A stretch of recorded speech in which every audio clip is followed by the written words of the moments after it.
In the 1990s, the United States' premier aerospace facility, Jet Propulsion Laboratory, faced a significant problem. Their engineers were retiring, and they struggled to find suitable replacements. Despite recruiting graduates from top universities like MIT and Stanford, something was missing. These newly educated engineers, they excelled at theoretical mathematical problems, but they lacked a crucial skill: the ability to take a complex project from theory to practice. They weren't as adept at spotting flaws in systems, breaking them down and reassembling them. The hiring team at JPL wondered why these new graduates weren't as strong in problem solving as their senior counterparts.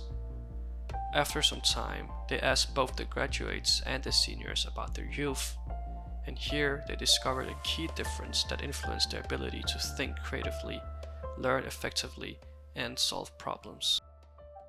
To learn is to gain new knowledge or skill in a subject or activity.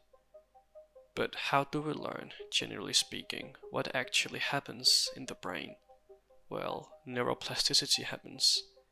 The brain is plastic, meaning that it can change over time and can be molded by experiences, whether good or bad. Just think about trauma for a second. Why is it so powerful? One bad experience can rewire your brain in a matter of days, making you afraid of clowns, flying, or whatever the trigger was. This happens through neuroplasticity, which is the brain's ability to reorganize itself by forming new neural connections.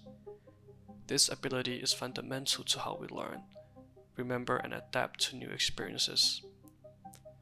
So the key question becomes, if learning involves engaging the brain's neuroplasticity, how do we maximize this ability? The first half of life is learning to be an adult. The second half is learning to be a child. Pablo Picasso. The answer is play. What JPL management found was a difference between the new graduates who struggle with problem solving and creative thinking, and their senior counterparts who excelled in these was play. Those who had worked with their hands as children, taking apart clocks, building derby racers, they were able to see solutions that those who hadn't engaged in hands-on play could not. Now, there isn't a definitive definition of play because this varies from person to person, but we can assign play some characteristics.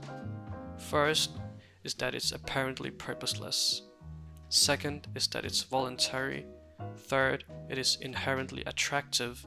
And fourth, freedom from time. The first quality of play is that it really doesn't have a purpose aside from the act of playing itself. There are no high stakes, no adrenaline. It's not done for the practical value, but for its own sake. It's also fun and exciting, a cure for boredom. Play also provides freedom from time. When we play, we are fully engaged and we lose track of time. We enter a state called flow. Scientists have found that the mammals with the biggest and most plastic brains are those that engage in play the most.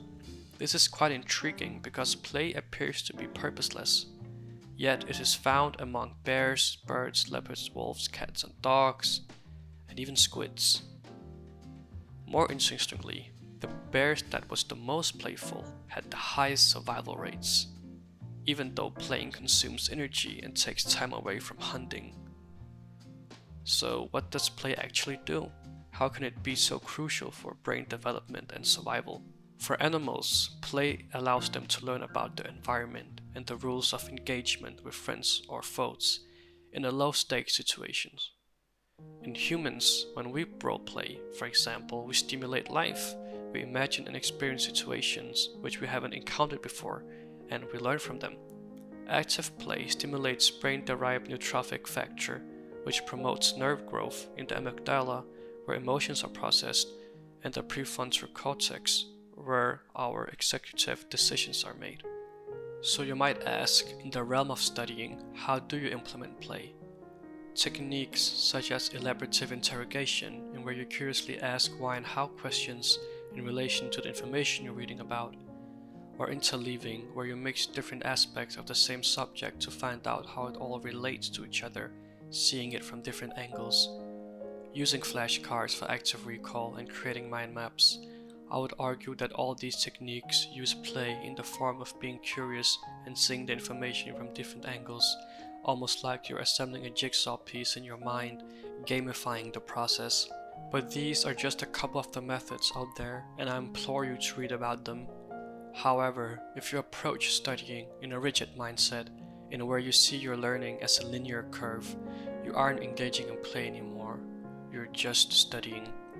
Learning isn't something you do, it's a lifelong journey you embark on, from when you're born to when you leave. As kids, play was the center of our lives. As adults, many of us have stopped playing. If we want to continue learning, continue expanding our brains and keep them healthy, we must keep playing. Adopting a playful mindset, a playful spirit in low-stakes situations, especially in areas where we want to become proficient in, leads to learning through exploration. Playfulness makes our brains more plastic, not only during play, but in all aspects of life. So go out into the world with a willingness to play with the spirit of a child and seek out play. If you have kids, actively engage them in play and being curious. If you're an adult, seek out play, enroll in sports, join an acting club, play board games, whatever that suits you. In doing so, not only will you become an exceptional learner, but you will also live a life of continual exploration and curiosity.